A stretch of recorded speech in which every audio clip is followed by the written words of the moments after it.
Hi, a lot of you know me. My name is Fritz Hatton. I'm the co-owner of Arietta with my wife Karen, and I'm here today with Andy Erickson, Arietta's winemaker, and we're here to taste Variation One 2010, which we're releasing now.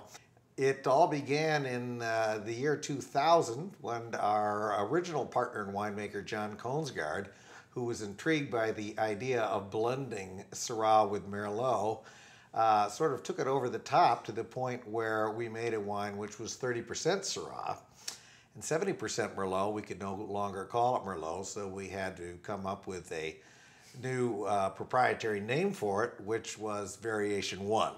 I've always been drawn to the terroir concept, the idea of wines of a place, and for me, even though Variation One doesn't fit into a category of Bordeaux-style wines or Rhone-style wines, for me it's a very interesting wine because it really captures Hudson Vineyard, which is one of the perfect places for both of these varieties, Syrah and Merlot. We've always talked about the idea that the Syrah can be very sauvage, very wild, and sort of brooding, and the Merlot comes in and is very fresh and can kind of ground that.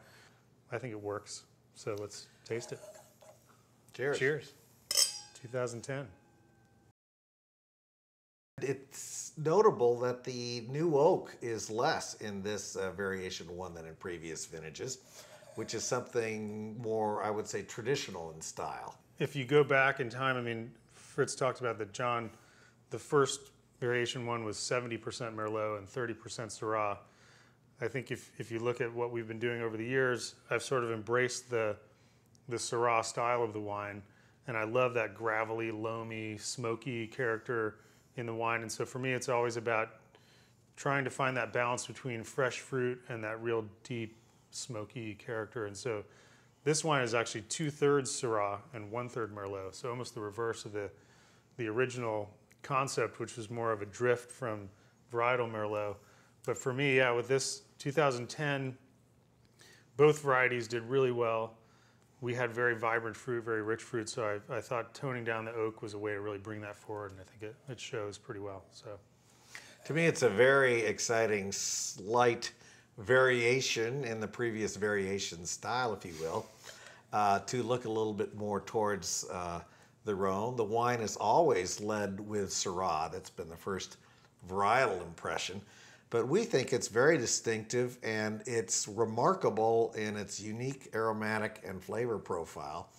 And chefs are particularly interested in this wine because they love to cook for it.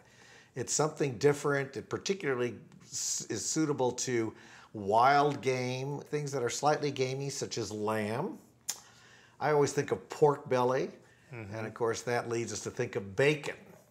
Who doesn't want bacon? With Syrah especially. And I was thinking of walking into the Fatted Calf recently, and I always like to go in there with no set agenda and just listen to what they have, and they had these beautiful big brined smoked pork chops. And I think that would be perfect with this wine. It's really remarkably accessible. Previous Variation Ones seem to want quite a bit of time in bottle. They improved tremendously. In fact, those of you who own the earliest vintages, you should go back and try them now, because the Syrah, the wildness of the Syrah is tamed further by the Merlot over time. So the earliest vintages, 2000, 2001, 2002, are sensational. I, for one, love wines with age on them. So for me, I would love to see this wine when it has 10 years or more on it. So I like the softness of the wine. There's not a reason to put it away to have it soften. But in terms of complexity and just interest, I would say I'd love to see the wine 10 years from now.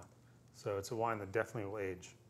And the idea of the wine, of course, is complexity is one of the goals of this wine, to layer the different characters of Syrah and Merlot on top of each other. They're really opposite, you know, in terms of the style of the grape, the Syrah being wild and kind of smoky and peppery and violets, and even bacon fat. Yeah, and I'm getting all that, and there's a great softness to the wine too. I mean, there's a richness and aromatic complexity, but right now there's just a softness and suppleness in the wine that for me is interesting for such a young wine.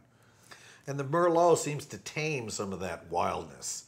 And to bring out a dried berry, even, but a fresh blueberry, just very fruit component of the wine, which I really like as well, with the smoke and the gravel and all the Syrah character. So very unique. I think this is a wine that when people taste it, they understand it, and it's a very hedonistic wine as well. So Andy, we have the soils for the two different blocks here. We've captured a little bit in these jars. And this is a sample of the soil from Block 4, where our Syrah comes from on the Hudson Ranch. And this is the soil for the I block of Merlot, which is the Merlot component in Variation 1. Tell us a little bit about maybe the differences in these soils.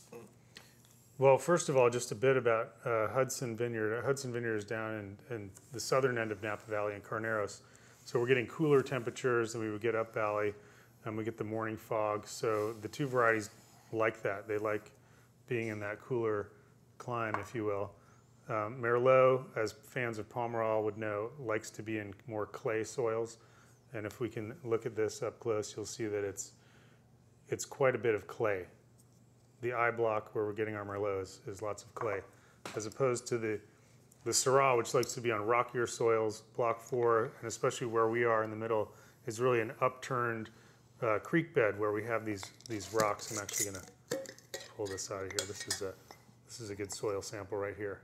So this is what you find. It's very rocky with clay underneath. If you were to look, there's clay underneath to hold the moisture in. So the vines can really go the distance and ripen the fruit the way we like.